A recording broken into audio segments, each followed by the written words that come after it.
تکلیف اور پریشانی میں کندھا دینا، اس کا ساتھ دینا اور اس کا سپورٹ کرنا، یہ دنیا کی بڑی بڑی نیکیوں میں سے ہے۔ اللہ کے نبی صلی اللہ علیہ وسلم نے فرمایا کہ یہ نیکیاں اسے قیامت کے دن فائدہ نہیں پہنچائے گی۔ تعجب کی بات ہے کہ بھئی نیکی کا کام بھی کرے اور اسے قیامت کے دن اس نیکی کا بدلہ بھی نہ دیا جائے، بڑی تعجب کی بات ہے۔ وجہ کیا ہے؟ مسئلہ کیا ہے؟ اللہ کے نبی صلی اللہ علیہ وسلم نے فرمایا وجہ یہ ہے کہ کسی بھی دن اس نے یہ نہیں کہا کہ رب اغفر لی خطیئتی یوم الدین، اے اللہ قیامت کے دن میرے گناہوں کو معاف کر دے، یعنی اس کا ایمان نہیں تھا۔ بغیر ایمان کے آدمی کتنی بھی محنت کرے، کوشش کرے، جد و جہد کرے، اس کے پیچھے لگ جائے اور دنیا میں سب سے بڑا سوشل ورک کامیاب ہونے نہیں دے گی جب تک کہ اس کی نیکیوں کے ساتھ ایمان کا نور نہ مل جائے اور قیامت کے دن کو ماننے کا جو جذبہ انسان کے دل کے اندر پیدا ہوتا ہے وہ جذبہ نہ ہو تو قیامت کے دن اس کو اس کی نیکیاں فائدہ پہنچانے والی نہیں ہیں۔ اللہ تبارک و تعالیٰ نے قرآن مجید کے اندر کئی مقامات پر اس طرح اشارہ کیا، فرمایا کہ من عمل صالحا من ذکر او انثى وهو مؤمن فلنحيينه حیاتا طیبہ، کہ جس نے نیک عمل کیا وهو مؤمن، اللہ نے شرط لگائی کہ نیک عمل کے ساتھ ساتھ اس کا ایمان بھی ضروری ہے، کہ جو شخص نیک اعمال تو کر رہا ہے لیکن اس کا ایمان نہیں تو قیامت میں وہ کامیاب نہیں ہو سکتا۔ جس آدمی کے پاس نیکیوں کا ڈھیر ہے اور ساتھ میں ایمان تجھلو، ارے بھائی تم تو بڑی جاہل قوم ہو، وہ اللہ رب العالمین تو ساری کائنات کا رب ہے، تمہارا اللہ ہے، تمہارا خالق ہے، تمہارا مالک ہے، اس رب کو پہچانو، یہ تم سے کہا جا رہا ہے، اور تمہارا حال یہ ہے کہ تم یہ جو ہے درخت پتھر اور کنکر شنکر کے پیچھے تم لگے ہوئے ہو، تو تم لوگ تو بڑی جاہل قوم ہو۔ تو شرک کو معلوم نہ کرنا، توحید پر نہ چلنا، یہ تو بہت بڑی جہالت ہے۔ اسی طرح حضرت لوط علیہ السلام کی قوم کا جو گناہ تھا وہ بہت بڑا گناہ اللہ رب العالمین نے ذکر فرمایا، وَلُوطًا إِذْ قَالَ لِقَوْمِهِ أَتَأْتُونَ الْفَاحِشَةَ وَأَنْتُمْ تُبْصِرُونَ۔ حضرت لوط علیہ السلام نے اپنی قوم کو ان کے بدترین گناہ سے روکتے کہا، أَتَأْتُونَ الْفَاحِشَةَ وَأَنْتُمْ تُبْصِرُونَ، تم دیکھتے دیکھتے معلوم جانتے بوجھتے تم جو ہے فحش کاموں میں پڑے ہوئے ہو، أَإِنَّكُمْ لَتَأْتُونَ الرِّجَالَ شَهْوَةً مِّن دُونِ النِّسَاءِ، عورتوں کو چھوڑ کے مردوں کے پیچھے لگے ہوئے ہو، بل انتم قوم تجہلون، ارے تم تو بڑی جاہل قوم ہو۔ تو گناہوں کا کرنا یہ جہالت ہے، گناہوں میں ملوث ہونا یہ بہت بڑی جہالت ہے۔ اسی طریقے سے شرک سے بڑی جہالت تو اور کچھ نہیں ہو سکتی ہے۔ لہذا انسان کو چاہیے کہ یہ جہالت جو کہ انسان کے ایمان کو کھا جانے والا ہے، ختم کر دینے والا ہے، کمزور کر دینے والا ہے، اس قسم کی جہالت سے انسان اپنے آپ کو بچائے اور شرک کے جو دروازے ہیں اور جو شرک کی جو ہے کھڑکیاں ہیں، جو اس کے جو راستے ہیں ان سے بچا رہے اور گناہوں سے بچا رہے، یہ اس کے بہت بڑے ایمان کی دلیل ہے اور اس کے بہت بڑے جو ہے عالم ہونے کی دلیل ہے کہ وہ اپنے رب کو جانتا ہے۔ اس سے بڑا کوئی علم نہیں، وہ اپنے نبی کی معرفت حاصل کر چکا ہے، اس سے بڑا کوئی علم نہیں، اور اپنے دین کے متعلق احکامات و فرامین وہ جان چکا ہے، اس سے بڑا کوئی اور علم نہیں ہے۔ اور اسی طریقے سے انسان جب غفلت کا شکار ہو جاتا ہے تو اس کا ایمان کمزور ہوتا ہے اور اس کے ایمان میں کوتاہی آنی شروع ہو جاتی ہے، کیونکہ انسان جب غفلت کا شکار ہو جاتا ہے تو اپنی زندگی کے مقصد سے غافل ہو جاتا ہے، وہ کیوں پیدا ہوا وہ بھول جاتا ہے، کیوں جی رہا ہے وہ بھول جاتا ہے۔ تو لہذا غفلت سے انسان کو بیدار ہونے کی ضرورت ہے۔ اللہ نے فرمایا یعلمون ظاہرا من الحیات الدنیا وهم عن الآخرۃ هم غافلون، یہ لوگ دنیا کی زیب و زینت اور دنیا کی ظاہری زندگی کو تو جانتے ہیں، وهم عن الآخرۃ هم غافلون، لیکن حال یہ ہے کہ یہ آخرت سے غفلت میں پڑے ہوئے ہیں۔ دنیا کی ہر چیز سمجھ میں آ جاتی ہے لیکن دین کا چھوٹا مسئلہ اسے سمجھ میں نہیں آتا۔ وجہ یہ ہے کہ اسے شوق نہیں ہے، وجہ یہ ہے کہ وہ غفلت میں پڑا ہوا ہے۔ لہذا انسان کو چاہیے اپنے ایمان کی حفاظت سے متعلق غفلت کی نیند سے بیدار ہو جائے اور اور دین کو اور دینی علم کو حاصل کرنے کی کوشش کرے. اور اسی طریقے سے اللہ رب العالمین سے، اس کے فرامین سے، احکامات سے، تعلیمات سے اعراض کر لینا انسان کی ایمان کی کمزوری کی علامت اور دلیل ہے. اللہ رب العالمین ایسے شخص سے بدلہ لے گا جو اللہ سے جو منہ پھیر لے گا، جو اعراض کر لے گا. اللہ نے فرمایا وَمَنْ أَظْلَمُ مِمَّنْ ذُكِّرَ بِآيَاتِ رَبِّهِ ثُمَّ أَعْرَضَ عَنْهَا إِنَّا مِنَ الْمُجْرِمِينَ مُنْتَقِمُونَ.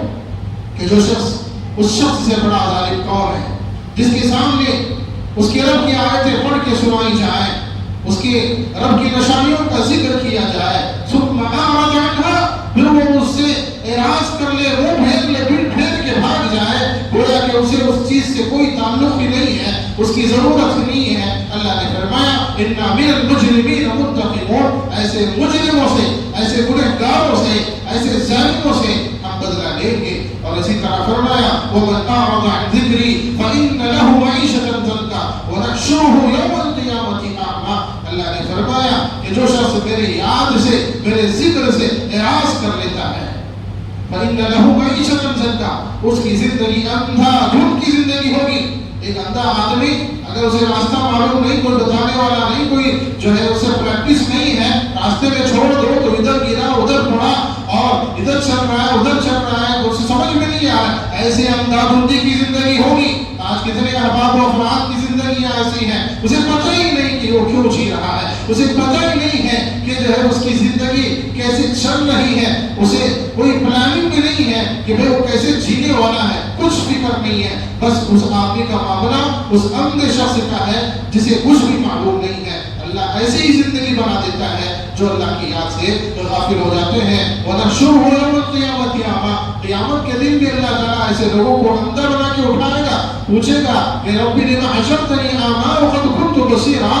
اے اللہ تو نے آج مجھے اندھا بنا کے اٹھا دیا جبکہ دنیا میں بینا تھا، دیکھتا تھا، میں مجھے سب کچھ دکھتا تھا، اب کچھ نہیں نظر آ رہا ہے. اللہ معاملہ کیا ہے، ماجرا کیا ہے؟ اللہ فرمائے گا كَذَلِكَ أَتَتْكَ آيَاتُنَا فَنَسِيتَهَا فَكَذَلِكَ الْيَوْمَ تُنسَىٰ.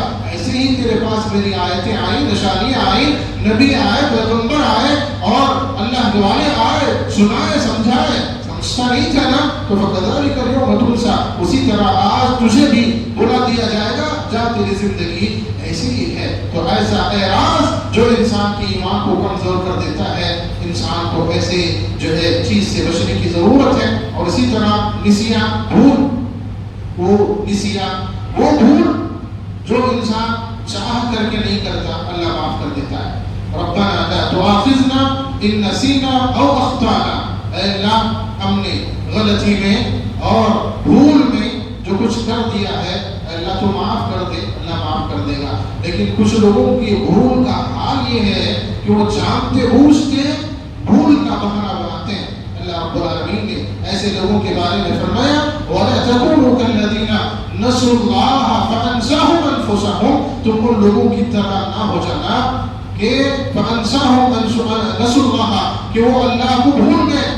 حقیقت یہ ہے کہ ان لوگوں کی وہ مستی تھی کہ وہ اللہ کو بھول گئے، ورنہ وہ جانتے بوجھتے اللہ تبارک و تعالیٰ کے جو یاد سے غافل ہو جاتے اور اللہ تعالیٰ کو بھول جاتے ہیں، اللہ کے احکامات کو بھول جاتے ہیں. اللہ رب العالمین نے فرمایا فَأَنسَاهُمْ أَنفُسَهُمْ، جو ہے وہ لوگ جو ہے اپنے نفسوں کو بھلا بیٹھے ہیں. أُولَٰئِكَ هُمُ الْفَاسِقُونَ، اور یہ لوگ فاسق ہیں، اور یہی لوگ فاسق ہیں جو جانتے بوجھتے بھولنے کا بہانہ بناتے ہیں. اللہ ایسے لوگوں کو معاف نہیں کرے گا.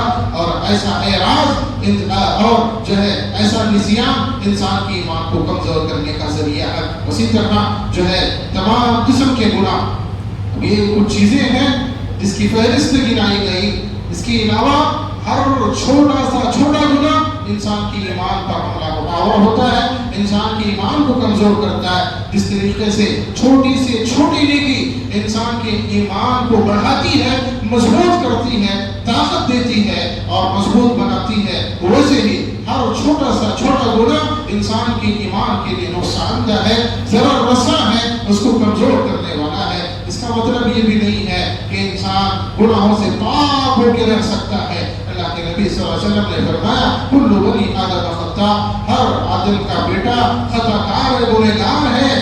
لیکن مسئلہ یہ ہے کہ جب اس سے گناہ ہو جائے تو پھر وہ گناہ کی معافی کی فکر کرتا ہے تو وہ آدمی سب سے بہترین ہے. اسی طرح اللہ کے نبی صلی اللہ علیہ وسلم نے بیان فرمایا کہ جو ہے جب آدمی گناہ کرتا ہے تو اس کے دل پر کالا نقطہ بیٹھ جاتا ہے، اور جو ہے جب وہ بندہ اپنے گناہ کا احساس کرتا ہے، رب کو یاد کرتا ہے، توبہ کرتا ہے، استغفار کرتا ہے، سُقِلَ قَلْبُهُ، تو اس کا دل صاف کر دیا جاتا ہے، دھل دیا جاتا ہے. اور اگر ایسا نہیں کرتا، گناہ پہ گناہ کرتا چلا جاتا ہے، تو اس کا کالا پن اس کے پورے دل کو جو ہے محیط ہو جاتا ہے، اس کے پورے دل کو کالا کر دیتا ہے. وَذَلِكَ الرَّعْنَ الَّذِي ذَكَرَ اللَّهُ تَبَارَكَ وَتَعَالَى كَلَّا بَلْ رَانَ عَلَى قُلُوبِهِم مَّا كَانُوا يَكْسِبُونَ. اسی کا ذکر اللہ تبارک و تعالیٰ نے کیا کہ ہرگز نہیں بلکہ بَلْ رَانَ عَلَى قُلُوبِهِم مَّا كَانُوا يَكْسِبُونَ. یہ لوگ جو کچھ بھی گناہ کرتے تھے، ان گناہوں کی وجہ سے ان گناہوں کا بوجھ ان کے دلوں پر چڑھ گیا ہے، اور وہی ران ہے، زنگ ہے جو ان کے دلوں پر چڑھ کر بول رہا ہے. اور اب وہ جو ہے ایمان کی بات نہیں کرتے، ایمان کی بات نہیں سنتے. ان کا دل اب اتنا کالا ہو چکا ہے، اتنا زنگ اور سخت ہو چکا ہے، اور جو ہے اس طریقے سے اس پر زنگ چڑھا ہوا ہے کہ اب کوئی بھی جو ہے آلہ اس کو صاف کرنے کے لیے تیار نہیں ہے، اور کسی بھی آلے سے اس زنگ آلود دل کو صاف نہیں کیا جا سکتا ہے. اتنے گناہ گناہ گناہ گناہ زندگی بھر گناہ کرتا رہا، اور پھر نیکی کی کوئی توفیق نہیں اور کوئی فکر نہیں. تو پھر ایسے آدمی کا معاملہ جو ہے ایمان کے خاتمے کا معاملہ ہے، کمزوری نہیں بلکہ ایمان پوری طرح اس کے دل سے مٹ جاتا ہے، ختم ہو جاتا ہے. تو لہذا انسان کو چاہیے کہ کسی بھی گناہ کو چھوٹا نہ سمجھے. سلف صالحین کہا کرتے تھے کہ تم گناہ کی طرف مت دیکھو کہ چھوٹا ہے کہ بڑا ہے، بلکہ دیکھو کہ تم کس کی نافرمانی کر رہے ہیں. اللہ رب العالمین کی نافرمانی بہت بڑی چیز ہے. گناہ چھوٹا ہے، صغیرہ ہے، کبیرہ ہے، بڑا ہے، یہ میرے اور آپ کے بیچ کا ہے، میرے اور میرے رب کے بیچ کا ہے، رشتہ داروں اور بیوی بچوں اور کس کے بیچ کا ہے. معاملہ یہ نہیں ہے، معاملہ یہ ہے کہ تم اللہ تبارک و تعالیٰ کی اس ذات کی نافرمانی کر رہے ہو جو ساری کائنات کا رب ہے. تو لہذا انسان کو چاہیے کہ ہر گناہ سے بچنے کی کوشش کرے، اور جیسے گناہ سرزد ہو جائے فوراً توبہ کرنے کی اسے فکر کرنی چاہیے. یہ تو انسان کا معاملہ ہے کہ اس کے متعلق یہ غفلت ہے، یہ نسیان ہے، یہ بھول ہے، اور یہ گناہ ہے جو اس کی ذات سے سرزد ہوتے ہیں اور اس کے ایمان کو کھا جاتے ہیں. کچھ خارجی اسباب بھی ہیں، یعنی باہر کا دشمن بھی ہے. ہم تو اپنے نفس کے دشمن ٹھہرے تھے، ساتھ میں باہر والا دشمن بھی ہمیں حملہ کر کے توڑ پھوڑ دیتا ہے. اللہ نے فرمایا ان الشیطان لکم عدو فاتخذوه عدوا. تمہارا شیطان تمہارا کھلا دشمن ہے، تم اسے دشمن سمجھو، اسے راستہ مت دو. اگر تم اسے راستہ دو گے تو وہ تمہارا ایمان کھا جائے گا. اور اسی طریقے سے دنیا کے فتنے ہیں، دنیا کے فتنے ہیں. آج ہم دیکھ رہے ہیں کہ فتنوں کی بھرمار ہے. اللہ نے فرمایا وَمَا الْحَيَاةُ الدُّنْيَا إِلَّا مَتَاعُ الْغُرُورِ. یہ دنیا کی زندگی دھوکے کا سامان ہے. اللہ کے نبی صلی اللہ علیہ وسلم نے فرمایا بَادِرُوا بِالْأَعْمَالِ فِتَنًا كَقِطَعِ اللَّيْلِ الْمُظْلِمِ. نیک کام کرنے میں جلدی کرو، جلدی کرو، جلدی کرو، کیونکہ جب فتنے آئیں گے كَقِطَعِ اللَّيْلِ الْمُظْلِمِ، جس طریقے سے جو ہے رات کی تاریکی، رات کا اندھیرا بڑھتا جاتا ہے، ویسے یہ فتنے بھی بڑھتے چلے جاتے ہیں. پھر انسان کو ان فتنوں سے نکلنے کا راستہ نظر نہیں آتا. لہذا انسان فتنوں سے بچنا چاہتا ہے تو وہ نیک اعمال کا سہارا لے اور اللہ رب العالمین پر ایمان کو مضبوط کرنے کی کوشش کرے. اسی طریقے سے باہر کا ایک دشمن جو ہے برے لوگوں کی دوستی ہے، یہ بھی باہر کا دشمن ہے. ہمارا اپنا ذاتی معاملہ نہیں ہے، باہر سے ہی آتا ہے. اور اس سلسلے میں اللہ کے نبی صلی اللہ علیہ وسلم نے فرمایا کہ الرجل علی دین خلیلہ فلینظر احدکم من یخالل، کہ آدمی اپنے دوست کے دین طور طریقے پر ہوتا ہے. فلینظر احدکم من یخالل، کسی کے بارے میں معلوم کرنا ہے تو تم اس کے دوستوں کو دیکھو، تم اس کے دوستوں کو دیکھو، اس کے ساتھیوں کو دیکھو، وہ کن کی مجلس میں بیٹھتا ہے، کن کے ساتھ اٹھتا بیٹھتا ہے، اس کے معاملات کی کثرت کن کے ساتھ ہو رہی ہے، دیکھ لو تو اس آدمی کا پتہ چل جائے گا.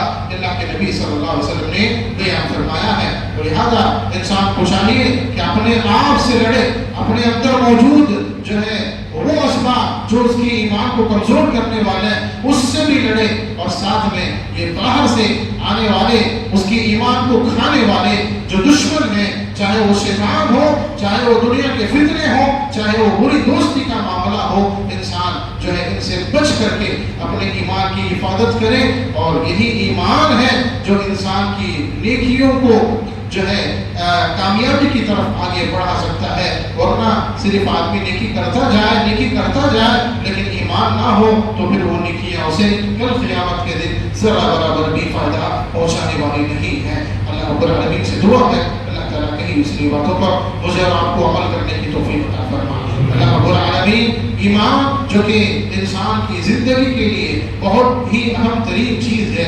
اللہ ایسے ایمان کی دولت ہم سب کو نصیب فرما۔ اللہ تو جن کے دلوں میں ایمان کا نور پیدا کر چکا ہے، اللہ رب العالمین اس نور کو مکمل فرما دے۔ اللہ رب العالمین اس نور کے راستے میں رکاوٹ کرنے والے تمام اسباب سے ہمیں بچنے کی توفیق نصیب فرما۔ اللہ رب العالمین ہمیں اپنی ذات سے پیدا ہونے والے اور باہر سے آنے والے ایمان کے دشمنوں سے بچنے کی توفیق نصیب فرما۔ اللہ ان کا صحیح نیک اعمال کے ذریعے سے اور مضبوط ایمان کے ذریعے سے مقابلہ کرنے کی توفیق عطا فرما۔